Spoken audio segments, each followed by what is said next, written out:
ലോക പൈതൃക വാരാചരണ ഭാഗമായി ഫോക്ലാൻഡിന്റെ ആഭിമുഖ്യത്തിൽ കാഞ്ഞങ്ങാട് മോനാച്ചയിൽ നടന്നുവന്ന ചുമർ ചിത്രകലാ പരിശീലനം സമാപിച്ചു. ഡോർഫ് കെറ്റലിന്റെ സഹകരണത്തോടെയാണ് പരിപാടി സംഘടിപ്പിച്ചത്. This news sponsored by Emmanuel Silks, Kanhangad, Kannur and Thrissur.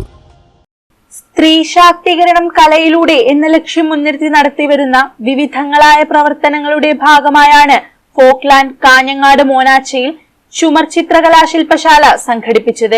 ലോക പൈതൃക വാരാചരണത്തിന്റെ കൂടി ഭാഗമായാണ് പഠിതാക്കൾക്ക് 9 മാസത്തോളം നീണ്ട പരിശീലനത്തിനുള്ള അവസരം ഒരുക്കിയത്.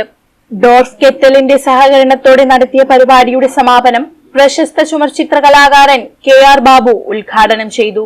സമയമെടുത്തും വളരെ ക്ഷമയോടുകൂടി ചെയ്തു പോകേണ്ട ഒരു കലയാണ്. നമ്മളിപ്പോൾ അതിൻ്റെ ഒരു തുടക്കം മാത്രമായിരുന്നു. അതിൽ ഒരു വലിയൊരു കടലാണ്.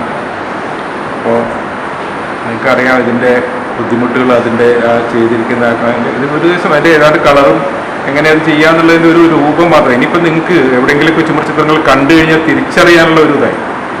ക്ഷേത്രങ്ങളിലും കൊട്ടാരങ്ങളിലും കോവിലുകളിലൊക്കെ എവിടെയെങ്കിലുമൊക്കെ യാത്ര ചെയ്യുമ്പോൾ ഇങ്ങനെയുള്ള ചിത്രങ്ങൾ കാണുമ്പോൾ ഇത് കേരളത്തിൽ ഇങ്ങനെ തനതായ ഒരു ചിത്രകലാ സംസ്കാരം ഉണ്ടായിരുന്നു, കേരളത്തിൽ തൊണ്ടൊരു ഇങ്ങനെ ഒരു പാരമ്പര്യം ഉണ്ടെന്നൊക്കെ തിരിച്ചറിയാനും അത് കൂടുതൽ മനസ്സിലാക്കാനുള്ള ഒരു വഴി എന്നുള്ളതാണ് ഇപ്പോൾ.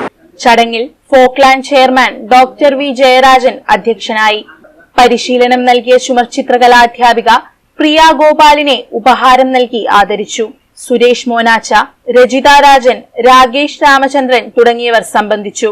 സജിത സനൽ സ്വാഗതവും യമുന തമ്പാൻ നന്ദിയും പറഞ്ഞു. P Yamuna, Sandhya Gopal, K Manoj Megha, P Keerthana, PV Nandana, Rohini Damodaran, Anjali S Nair, V Vineetha, TV Baby, Sanalkumar Monacha എന്നിവരാണ് മ്യൂറൽ പെയിന്റിംഗിൽ ശാസ്ത്രീയമായ പരിശീലനം നേടിയത്. സമീപത്തെ വീടുകളിൽ ചുമർ ചിത്രങ്ങൾ വരച്ചു നൽകി ഇവർ പരിശീലനത്തിന്റെ പൂർത്തീകരണവും സമാപനവും സവിശേഷമാക്കി. News bureau, Kanhangad.